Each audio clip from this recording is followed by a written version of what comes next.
2026년 절반이 지났습니다. 새해 송구영신 예배를 통해 나를 따르라 라는 이 주제의 말씀을 시작으로 한 해를 달려왔습니다. 나를 따르라 라는 이 말씀이 이제 우리에게는 익숙해졌습니다. 또 플래카드에 보시면 나를 따르라 옆에 자기를 부인하고 자기 십자가를 지고 라는 말씀도 붙여져 있습니다. 여러분에게 누군가 자기를 부인한다는 것이 무슨 의미입니까? 자기 십자가를 진다는 것이 무슨 뜻입니까? 라고 질문하신다면 여러분은 무엇이라고 대답하시겠습니까? 내가 지은 것이 아니니 이재훈 목사에게 가서 물어보십시오 라고 그렇게 대답하시겠습니까? 이것은 제가 만든 것이 아니라 예수님의 말씀입니다. 마태복음 16장 24절의 말씀에 보면 누구든지 나를 따르려거든 자기를 부인하고 자기 십자가를 들고 따라야 한다라고 말씀하셨으니 이것은 소수의 사람에게만 해당되는 말씀이 아닙니다. 누구든지, 이것은 예수님을 믿고 복음을 믿는 사람들의 입학 서류와 같이 예수님을 따르는 제자의 입학 자격입니다. 졸업 자격이 아닙니다. 입학 자격입니다. 모두에게 해당되는 것이기에 온누리교회 모든 성도들은 이 말씀의 의미를 깨달아야 합니다. 그것은 정보로서 지식으로서 얻는 것이 아닙니다. 체험으로서 아는 것입니다. 세상의 모든 지식에도 두 가지 종류의 지식이 있죠. 하나는 정보로서 아는 지식입니다. 어떤 객관적인 정보를 습득함으로 그것을 또 정보로서 적용하는 그러한 영역의 지식이 있고, 체험으로서만 알아갈 수 있는 지식이 있습니다. 자전거 타는 법을 아무리 책으로 읽어도 자전거를 타지진 않습니다. 그것은 타봐야 합니다. 그것처럼 하나님의 말씀도 정보로서만이 아니라 나의 삶으로 행함으로써 체험하는 지식이 되어야 합니다. 자기를 부인한다는 것, 자기 십자가를 진다는 것이 바로 그러한 영역이죠. 우리가 이 말씀은 너무 익숙해져 있지만 익숙한다고 아는 것은 아닙니다. 그것을 나의 언어로 또한 나의 삶으로 간증할 수 있을 때 우리는 비로소 안다라고 말씀할 수 있을 겁니다. 이 말씀의 의미를 깨닫기 위해서는 먼저 그 말씀이 나온 배경을 알아야 합니다. 마태복음 16장 24절 이전에 있었던 일이 무엇입니까? 그것은 베드로가 신앙 고백한 이야기입니다. 가이사랴 빌립보에서 예수님께서 너희는 나를 누구라 하느냐라는 질문을 던지셨을 때 베드로가 정답을 대답했습니다. 주는 그리스도시요 살아계신 하나님의 아들입니다 라는 대답을 했습니다. 예수님은 복되다 칭찬해 주셨습니다. 예수님께서는 그 고백 이후로부터 비로소 예수님의 장차 일어날 일, 고난과 죽음에 대해서 말씀하셨습니다. 바로 그때 베드로가 나섭니다. 주여 그리 마옵소서, 그러한 일이 있을 수 없습니다 라고 예수님을 막아선 것입니다. 그때 베드로는 평생 잊혀지지 않을 말씀을 예수님께로부터 듣습니다. 사탄아 내 뒤로 물러가라. 바로 앞서 훌륭한 신앙 고백으로 칭찬을 받았던 베드로가 이제 사탄으로 평가를 받으며 책망을 받고 있는 것입니다. 그 베드로의 문제가 무엇입니까? 그것이 바로 오늘 예수님께서 이 말씀을 하신 배경이 되는 겁니다. 24절을 다시 보면 그때라고 말씀하셨죠. 그때라는 것은 바로 베드로의 관련된 이 사건을 배경으로 하여 예수님께서 주신 교훈이라는 겁니다. 그러므로 우리가 자기를 부인하고 자기 십자가를 진다는 것의 의미를 깨닫기 위해서는 이 베드로의 문제가 무엇인지를 알아야 합니다. 그것은 바로 예수님 앞서 서려고 했던 것입니다. 예수님께서 베드로에게 말씀하셨죠. 내 뒤로 물러가라. 뒤에 있어야 한다라는 겁니다. 예수님께서 아무든지 누구든지 나를 따르려거든 하실 때 그 따른다라는 말과 내 뒤에라는 말은 같은 헬라어가 사용됐습니다. 그러므로 예수님을 따른다는 것, 그것은 예수님 뒤에 서는 것이죠. 예수님 앞에서 어떻게 예수님을 따르겠습니까? 당연한 일입니다. 예수님의 등 뒤에서 앞서가시는 예수님을 따르는 겁니다. 예수님의 제자란 단지 예수님의 교훈을 깨닫고 따른다는 것만이 아닙니다. 실제 살아계신 인격이신 예수님의 등 뒤를 따라가는 것입니다. 그런데 우리의 문제는 베드로처럼 예수님 뒤가 아닌 예수님 앞에 서려고 할 때가 많다는 겁니다. 우리의 자아가 예수님을 믿는다고 하면서 모든 상황 속에서 예수님보다 앞서고 심지어 예수님을 이끌고 가려고 하는 것입니다. 우리의 기도가 그렇게 무서워질 수 있습니다. 기도를 드리는데 내가 세운 계획, 나의 욕심, 내가 원하는 것을 예수님께 결제해 달라고 요구하는 듯한 그러한 기도가 될 수 있을 수 있습니다. 우리의 봉사와 헌신이 예수님 앞에 서 있을 수 있다는 겁니다. 나를 위한 봉사, 나를 돋보이기 위한 헌신, 또 나의 이름을 내는 것, 또 내가 주권자가 되려고 하는 것, 그것이 바로 예수님 앞서 서려고 하는 것입니다. 시편에는 많은 탄원서가 나옵니다. 나의 억울한 사정을 하나님 앞에 간절히 토로하는 겁니다. 그것은 얼마든지 가능합니다. 그런데 때로 그 탄원을 뛰어넘어 하나님을 야단치고 그리고 하나님께 호통하는 그런 기도도 하는 기도를 엿들은 적이 있습니다. 하나님 지금 뭐 하고 계십니까? 지금 내가 이러한 계획을 하는데 하나님 도와주셔야 되지 않습니까? 자신의 계획을 하나님께서 뒤따라오지 않으면 안 된다고 주장하는 이 모습은 매우 위험한 기도입니다. 베드로의 문제가 바로 그런 문제였다는 겁니다. 예수님 지금 말도 안 되는 얘기 하지 마십시오. 어찌 예수님이 고난을 받고 죽임을 당해야 합니까? 그런 일은 있을 수 없습니다 라고 가로막은 것입니다. 그런데 그 앞에 그가 뭐라고 고백했습니까? 주는 그리스도시요, 주님이라고 그리스도라고 고백해 놓고 자신이 예수님 앞서서 그런 일이 있을 수 없다라고 말하는 것, 하나님의 구원 계획을 지금 가로막고 있기에 예수님은 사탄이라고 말한 거예요. 우리가 예수님보다 앞섬으로써 사단이 행하는 일을 도울 수 있다는 위험 속에서 우리가 자기를 부인하고 자기 십자가를 진다는 것이 무슨 의미인지를 우리는 명확하게 깨닫고 실행해야 합니다. 자기를 부인한다라는 이 말의 뜻을 분명하게 해설해 주는 구절이 있습니다. 역시 베드로와 관련된 그러한 말씀인데요.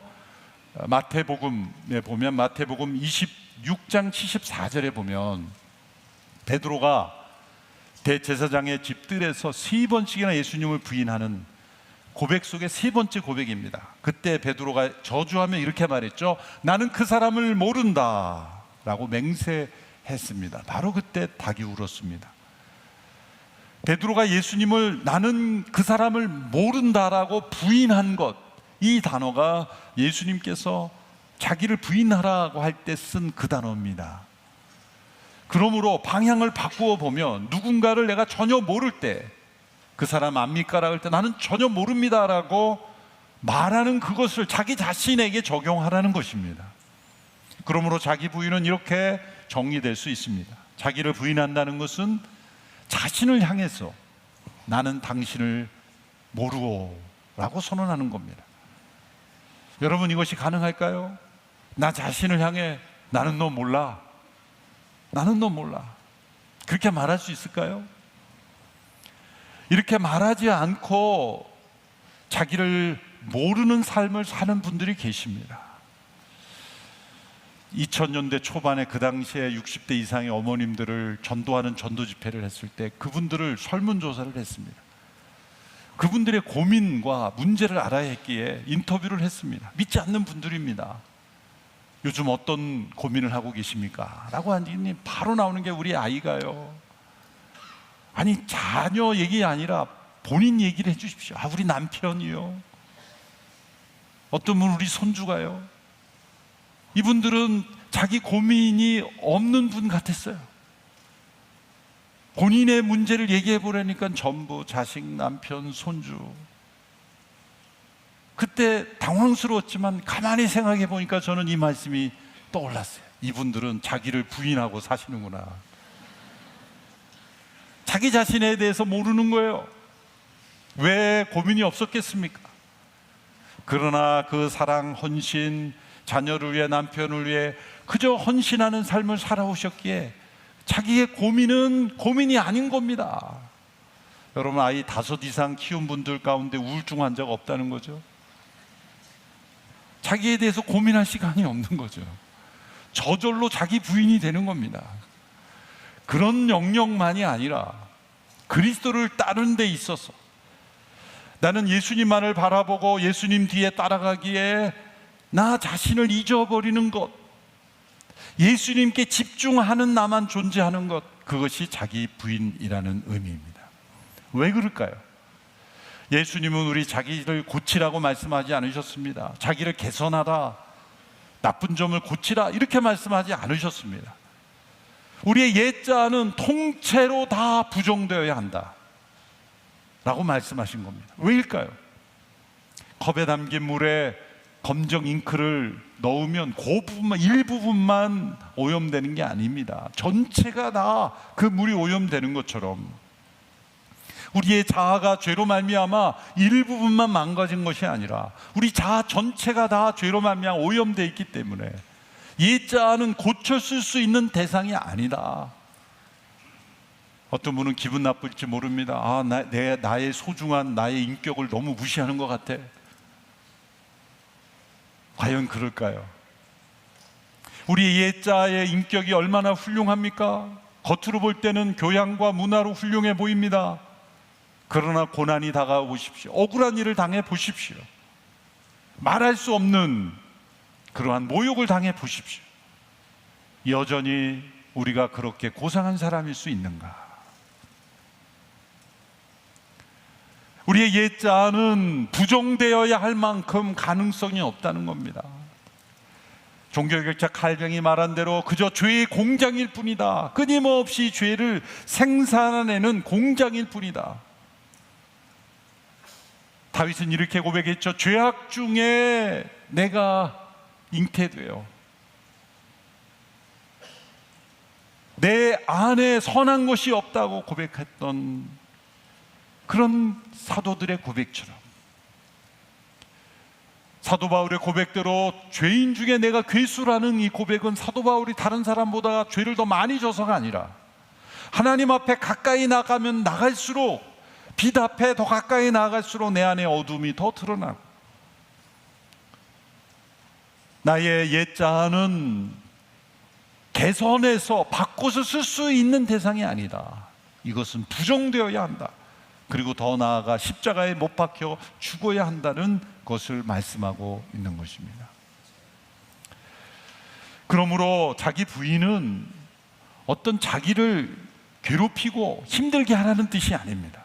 학대하라는 뜻이 아닙니다. 내가 즐거워하는 것을 하지 말아라, 그런 금욕을 요구하는 것이 아닙니다. 어떤 좋아하는 취미생활, 좋아하는 음식, 좋아하는 어떤 액티비티를 하지 마라, 못을 끊어라가 아닙니다. 그 주권이 누구에게 있는가입니다. 여러분, 만일 고행을 많이 한 사람이 그리스도의 제자라면 벌써 제자가 될 만한 사람들이 많죠. 그런데 놀라운 것은 고행을 할수록 사람은 자아가 더 강해집니다. 고집이 더 세집니다. 내가 이렇게 자신을 절제한 사람이라는 자아가 점점 강해진다는 겁니다. 그러므로 자아를 학대하거나 고생을 시킨다는 것이 아니라는 것을 우리는 기억해야 합니다. 자기를 부인하는 것, 자기 자신에 대하여 모른다라고 생각하고 앞서가신 예수님만을 따르는 겁니다. 존 스토트는 자기 부인을 또 이렇게 정의했습니다. 자기 부인이란 내 길을 내가 정할 권리가 있다는 주장을 내려놓는 것이다. 내 길은 내가 정한다라는 권리를 내려놓는 것이다 라는 겁니다. 주권의 문제입니다. 내 인생의 운전대를 내가 주는 것이 아니라 예수님께 온전히 내어드린다는 겁니다. 여러분, 우리 자신의 것이라고 말할 수 있는, 마지막까지 내 것이라고 주장할 수 있는 게 무엇일까요? 건강은 언젠가 병이 찾아오면 무너집니다. 물질도 세월과 풍파를 지나면 소멸합니다. 우리가 가진 재능도 언젠가는 쓸 수 없는 때가 옵니다. 마지막까지 우리가 죽음 앞에서 내 것이라고 주장하는 건 사실 내 의지입니다. 그런데 그 의지까지도 반납하라는 겁니다. 내 의지까지도 내 것이 아니라 주님의 것이라고 돌려드리라는 겁니다. 왜? 원래 주님의 것이기 때문에. 자기 부인이란 의지의 반납입니다. 고린도전서 3장 23절의 말씀에 여러분은 그리스도의 것이며 그리스도는 하나님의 것이라고 말했습니다. 우리가 그리스도의 것이라면 내 의지도 그분의 것임을 고백해야 하는 것입니다. 어떤 사람이 자신의 영적 지도자의 인정을 받고 싶어서 자신의 소유를 다 가난한 사람에 주고 빈손으로 와서 이렇게 자랑하듯 말했습니다. 선생님, 제가 가진 재물을 다 나눠주고 이렇게 빈손으로 왔습니다 라고 말했습니다. 그 영적 선생이 이렇게 말합니다. 그 빈손도 버리게. 아니, 빈손으로 왔다는데 빈손을 어떻게 버립니까? 당신은 지금 자신의 소유를 다 나누어줬다라는 그 빈손이 그 너의 자아를 지금 자랑하고 있기 때문에 소유를 버리라는 게 아니라 자아를 버리라는 거야. 그러므로 빈손도 버려야 돼. 얼마나 의미 있는 이야기입니까? 우리는 작은 선행을 하면서 그 선행이 자아의 탑을 쌓아갑니다. 우리는 우리가 잘못 행한 것보다, 하나님 앞에 범죄한 것보다 조금 자랑할 만한 선한 일을 더 잘 기억하지 않습니까? 잘못한 것은 금방 잊어버리고 다른 사람이 내게 잘못한 것은 평생 잊지 않는 저희들입니다. 내 자아를 부인하라. 그것은 스스로의 힘으로 가능한 것이 아닙니다. 예수님을 온전히 따를 때만 우리 자신을 잃어버릴 수 있는 겁니다. 앞서 말한 어머니들이 자식 위해서, 남편 위해서 그저 해바라기처럼 바라봄으로써 자기를 잃어버리듯이, 바라보는 대상이 있어야 자기를 잃어버리는 겁니다. 자기 부인이란 우리가 어떤 자리에 서는가의 문제입니다. 때로 우리는 기도하면서 헌신하면서도 예수님 앞에 설 위험성이 있는 존재입니다. 사도 바울이 함께 동역했던 이들을 향하여 안타까운 고백을 이렇게 했습니다. 빌립보서 2장 21절의 말씀이죠. 모든 사람이 자기 자신의 일에만 몰두하고 그리스도의 일에는 관심이 없습니다. 여기서 모든 사람은 믿지 않는 사람들을 일컫는 말이 아닙니다. 바울과 함께 동역했던 이들입니다. 어떻게 바울과 함께 동역했던 이들이 자기의 일에만 몰두합니까? 그리스도의 일에 관심이 없었다는 게 아니라 그리스도의 일을 한다고 함께 참여했는데 그것을 자기의 일로 만들어버렸다는 겁니다. 왜일까요? 자기를 부인하는 게 없었기 때문이에요. 자기를 부인하지 않는 성도는 겉으로는 그리스도 일에 참여하지만 속으로는 자기의 일을 만들어버릴 수 있다는 위험이 사도 바울 시대에도 있었다면 오늘 이 시대 저와 여러분에게는 나타날 수 있는 문제입니다. 사랑하는 성도 여러분, 자기를 부인한다는 것은 예수님을 온숙하게 믿고 도달해야 될 목표가 아니라 예수님의 제자로의 삶을 시작하는 첫 출발 조건입니다. 자기를 부인하는, 예수님을 바라봄으로 자기를 부인하는 것이 어떻게 가능하겠는가? 그 다음 말씀이 해설해 주는 겁니다. 자기 십자가를 지고 따른다 라는 말씀입니다. 24절 후반부에 자기 십자가를 지고 따라야 한다. 자기 십자가를 지고 따른다는 것은 앞서 자기 부인을 보완해 주고 설명해 주는 말씀이기도 하는 것입니다. 여러분, 자기 십자가를 진다는 말씀을 그 당시에 갈릴리 사람들이 들었던 것으로 우리는 다시 되돌아가면서 상상해 보아야 합니다. 저와 여러분에게는 십자가가 너무 익숙합니다. 예배당마다, 교회마다 걸려있는 십자가입니다. 때로는 목걸이도 십자가 모양의 액세서리도 있습니다. 차고 다니는 십자가, 들고 다니는 십자가, 예배당에 붙여있는 십자가, 얼마나 그 십자가가 익숙합니까? 그런데 그러한 십자가가 심벌이 된 문화가 아닌 예수님이 이 말씀을 하실 때 자기 십자가를 지고 오라고 말씀하셨을 때 그 당시에 사람들이 들었을 충격을 한번 상상해 보아야 합니다. 그 당시에는 십자가는 그저 사형틀이었을 뿐입니다. 로마가 십자가에서 사형시키는 죄수는 그 십자가를 자기가 지고 가야만 했습니다. 누군가 세워준 십자가에 못 박는 게 아니라 자기 십자가는 자기가 지고 그 사형장으로 가야만 했던 겁니다. 예수님도 그래서 그 무거운 십자가를 지고 골고다로 올라가시고 쓰러지셨던 겁니다. 그 무거운 십자가를 혼자 지고 가기가 너무 힘들었던 거죠. 바로 그것이 자기 십자가를 진다는 의미입니다. 그러므로 그 당시에 사람들이 생각했던 이 말씀은 충격이었을 겁니다. 자기를 부인하고가 무슨 뜻입니까? 자기 십자가를 진다는 겁니다. 자기 십자가를 지는 것은 사형장으로 가는 겁니다. 죽음의 행렬입니다. 그것은 무엇을 의미합니까? 우리의 옛 자아는 이렇게 십자가에 죽어야 하는 존재라는 겁니다. 왜냐하면 옛 자아로는 희망이 없기 때문에, 스스로를 구원할 수 없기 때문에, 죄의 공장일 뿐이기 때문입니다. 예수님을 따르기 위해서 가장 방해되는 건 뭡니까? 환경이 아닙니다. 누군가가 아닙니다. 자기 자신입니다. 예수님을 따르는데 방해한 것은 우리의 바쁜 스케줄이 아닙니다. 많은 일들이 아닙니다. 누군가의 핍박이 아닙니다. 나의 옛 자아입니다. 나의 옛 자아가 예수님을 가로막고 있는 겁니다. 예수님을 따르는 길을 방해하고 있는 것, 그것은 바로 나 자신입니다. 십자가에 못 박히지 않으려는 옛 자아가 우리를 부정하고 있는 겁니다. 그런데 자기 십자가를 지라고 말씀하셨습니다. 그래서 본회포는 이렇게 말했죠. 그리스도께서 사람을 부르실 때 그는 와서 죽으라고 부르시는 것이다. 그리스도의 부르심은 바로 어떤 교양생활, 문화생활 같은 신앙생활이 아니라 십자가에서 죽으라고 부르시는 겁니다. 그러므로 이것은 우리의 옛 자아의 죽음을 의미하는 것입니다.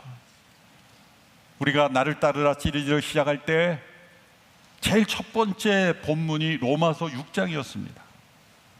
로마서 6장이 말씀해 주는 것은 예수님이 우리를 위하여 죽으셨다는 그 말씀의 이면에는 우리의 옛사람이 예수님과 함께 죽었다는 것을 의미하는 것이다. 로마서 6장 6절의 말씀을 보시면 우리의 옛사람이 십자가에 못 박힌 것은 죄의 몸이 멸해져 더 이상 우리가 죄의 종이 되지 않게 하려는 것이라고 말씀했습니다. 그러므로 자기 십자가를 진다라는 것은 우리의 옛사람이 이미 예수님과 함께 십자가에 못 박혀 죽었다는 것을 받아들이라는 겁니다. 이미 우리가 죽은 자라는 겁니다. 예수님 안에서 믿음으로 우리의 옛사람은 예수님의 죽음과 함께 죽었음을 받아들이라. 그것이 자기 십자가를 지라는 거예요. 실제로 필리핀이라든지 다른 캐톨릭 국가의 일부에서 예수님의 고난에 참여한다고 실제 자기를 못 박는 이들이 있어요. 그렇게 하라는 게 아닙니다. 그러다 실제 죽는 사람도 있어요. 헛된 죽음이죠. 예수님께 자기 십자가를 지라는 게 실제 십자가 지라고 얘기하는 게 아닙니다. 자기를 학대하라는 게 아닙니다. 자기를 고통스럽게 하라는 게 아닙니다. 예수님의 십자가의 죽음을 너의 옛자의 죽음으로 받아들이고 옛자에 대해서 나는 너를 모른다라고 선언하라는 겁니다. 그럴 때 어떤 일이 일어날까요? 쉽지 않은 일이 일어납니다. 우리의 옛자는 발버둥 칠 겁니다. 여전히 내가 살아있는데 무슨 말이야? 너와 나와 같이 산 게 몇십 년인데 이제 와서 모른 체 하냐? 의리도 없다. 내가 너와 함께 같이 죄를 범한 게 너도 공범인데 이제 와서 모른 척 할 수 있느냐? 온갖 말로 우리를 넘어뜨리려고 할 때 우리는 끊임없이 나는 너를 모른다. 너는 십자가에서 예수님과 함께 죽은 존재다 라고 끊임없이 그렇게 여기라는 것입니다. 그럴 때 우리에게 사탄이 가져다주는 많은 시험과 공격이 있을 수 있습니다. 예수님을 그렇게 자기를 부인하고 자기 십자가를 따르려고 할 때 생기는 어려움들이 있습니다. 그것도 자기 십자가의 영역이라고 말할 수가 있어요. 분명히 아닌 것은 무엇입니까? 자기가 잘못해서 행하는 고생은 십자가가 아니에요. 누구나 인생을 살면서 겪는 고생, 그것도 십자가라고 말할 수가 없습니다. 부모가 자녀를 양육할 때 필요한 희생, 자녀를 보면서 내 십자가야, 그거 아닙니다. 마땅히 모셔야 될 시부모님을 보고 내 십자가 아닙니다. 시부모님도 십자가 아니고 자식도 십자가가 아닙니다. 내가 잘못해서 생기는 문제도, 심지어 우리의 몸에 생기는 질병도 십자가가 아닙니다. 허리 디스크도 십자가가 아닙니다. 자신이 운동하다가 허리 디스크 생겨놓고 내 십자가, 그게 아닙니다. 그런 게 십자가가 아니라 자기 십자가라고 여겨질 수 있는 것은 단 한 가지, 예수님을 따름으로써 생겨나며 감수하게 되는 대가. 그건 십자가의 영역에 들 수 있어요. 선교사님이 선교지에 가지 않았더라면 걸리지 않을 수 있는 질병. 오래전에 우리 선교검할 때 어느 독신 여성 선교사님이 간호사로 아프리카에 그 비포장도로가 심한, 그런 굴곡이 심한 데를 차 타고 다녀서 허리가 망가져가지고 다 허리뼈가 녹아내려서 고통스러운, 그것은 십자가죠. 그건 십자가라고 말씀. 그분이 거기 가지 않았더라면, 예수님 때문에 가지 않았더라면 지지 않았을 짐은 십자가가 아니죠. 그건 십자가죠. 믿지 않는 가정에 시집가서 시댁의 반대에도 불구하고 예수님 믿기 때문에 받는 고통이 있다면 그건 십자가입니다. 예수님을 따르기 때문에 생겨나는 고통이 있는가? 직장 상사가 내가 예수님 믿는다고 노골적으로 괴롭힌다면 그것은 십자가라고 말할 수가 있죠. 누구에게나 믿지 않는 사람도 겪는 인생의 고난은 십자가라고 말하면 안 돼요. 그런데 이렇게 자기를 부인하고 자기 십자가를 지고 예수님을 따르게 될 때 놀랍게도 예수님은 우리에게 말씀하십니다. 25절 26절의 말씀이죠. 같이 읽습니다. 시작. 누구든지 자기 목숨을 구하려는 사람은 잃을 것이요 누구든지 나를 위해 목숨을 잃는 사람은 얻게 될 것이다. 사람이 온 세상을 다 얻고도 자기 목숨을 잃으면 무슨 소용이 있겠느냐? 사람이 자기 목숨을 무엇과 바꾸겠느냐? 자기의 목숨을 얻고자 하면 잃을 것이요 잃고자 하면 얻을 것이다. 그것은 자기를 부인하고 자기 십자가를 지고 자신의 옛자의 목숨을 십자가에 넘기는 사람은 다시 얻게 될 것이다. 영원한 목숨을 얻게 된다는 겁니다. 그러나 자신의 옛자를 지키기 위해서, 그것을 보존하기 위해서 자기 십자가를 지지 않는 사람은 잃게 될 것이다. 무엇을? 영원한 목숨을 잃게 될 것이다 라는 겁니다. 어느 것이 더 유익한지를 계산해 보라는 겁니다. 예수님은 이 말씀 속에 우리를 심판대 앞에 올려놓는 겁니다. 계산을 해보라는 것입니다.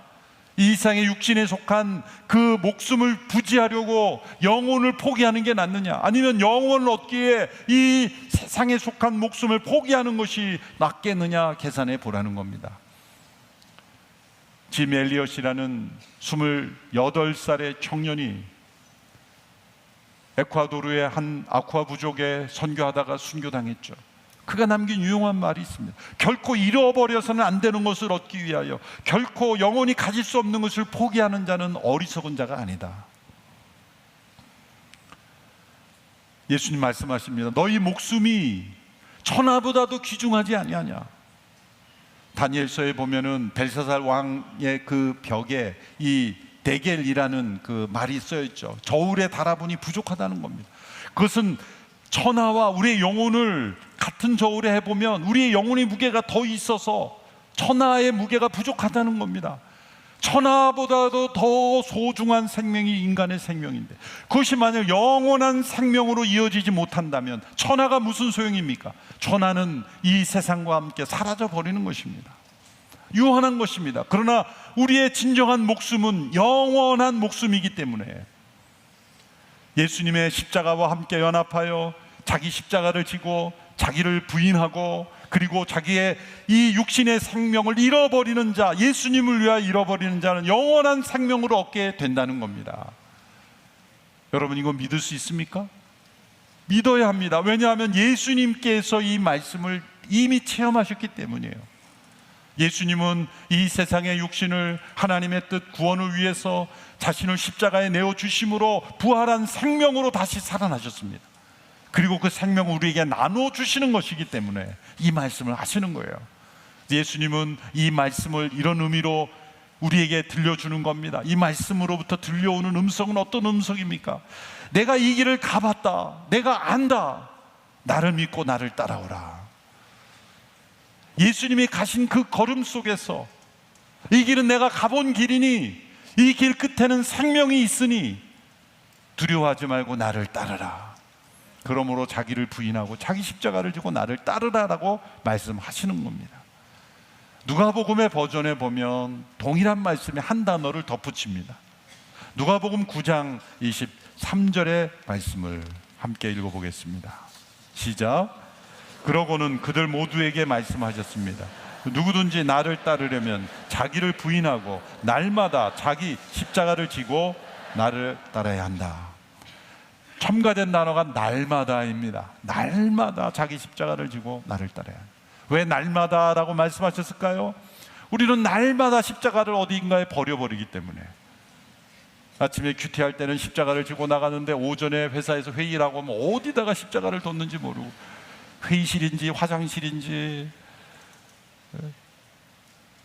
마켓에서 버렸는지, 십자가를 지고 하루를 시작하지만 어딘가에 십자가를 버리고 하기 때문에 날마다 십자가를 또 져야 되는 거예요. 우리는 예수님의 십자가는 벗어버릴 수가 없는 십자가였어요. 왜? 예수님의 십자가에는 못 박힌 십자가 있기 때문에. 예수님의 십자가, 우리의 십자가의 차이는 뭡니까? 예수님 십자가에는 있는데 우리의 십자가에 없는 건 못입니다. 못. 예전에도 한번 말씀드렸는데 2006년도에 제가 미국에 있을 때 한국에서 고난주간이었어요. 근데 한국의 뉴스를 보는데 교회 목사님들이 십자가 대행진이라 가지고 무거운 십자가를 지고 이렇게 행진하는 장면이 사진에 나왔어요. 그래서 제가 유심히 봤어요. 그래서 참, 이렇게 무거운 거를 어떻게 허리 상하지 않을까 염려하는 마음으로 봤는데 자세히 보고 제가 웃었어요. 왜냐하면 아주 좋은 바퀴가 주렁주렁 달려 있었던 거예요. 슬쩍 밀기만 해도 그냥 잘 굴러가는 거예요. 그렇구나. 예수님의 십자가는 못 박힌 십자가예요. 우리의 십자가는 바퀴 달린 십자가구나. 예수님의 십자가의 못이 우리에게 적용하면 그게 뭘까요? 순종입니다. 바퀴 달린 십자가로 그저 편리할 때만 밀고 다니고 메고 다니는 십자가가 아니라, 그것이 우리의 삶에 뗄 수 없는 십자가가 되려면 그 못을 박아야 되는데, 그 못은 바로 순종입니다. 순종이라는 작은 못이 우리의 손과 발을 찌를 때 얼마나 아픕니까? 여러분, 순종이 왜 힘듭니까? 아프기 때문이에요. 순종은 쉬운 게 아닙니다. 예수님의 있었던 육체를 찔렀던 못과 같은 순종의 못을 우리가 감당하고 찌를 때 놀랍게도 목숨을 잃어버리는 것 같았지만 우리는 다시 찾게 된다는 거예요. 예수님이 십자가에 죽으시고 부활하신 생명을 우리에게 선물로 나누어 주시기 때문이에요. 그러므로 이 길로 가야만 우리는 진짜 제자의 삶을 사는 것이고 진정한 그리스도인으로 살 수가 있는 것입니다. 예수님이 앞서가신 그 길을 우리도 뒤따라가면서 예수님이 가보신 길, 경험하신 길, 승리하신 길을 우리도 자기를 부인하고 자기 십자가를 지고 따르는 저와 여러분이 되기를 축원합니다. 기도하겠습니다. 하나님 아버지, 주님을 뒤따라간다고 하면서 늘 앞서려는 우리의 옛자를 온전히 부인하고 십자가를 지고 따르는 저희들 되게 하옵소서. 우리에게 그리스도 안에 새 생명을 주시니 감사합니다. 영원한 부활 생명으로 날마다 살아가며 승리하는 제자 되게 하여 주시옵소서. 예수님의 이름으로 기도하옵나이다. 아멘.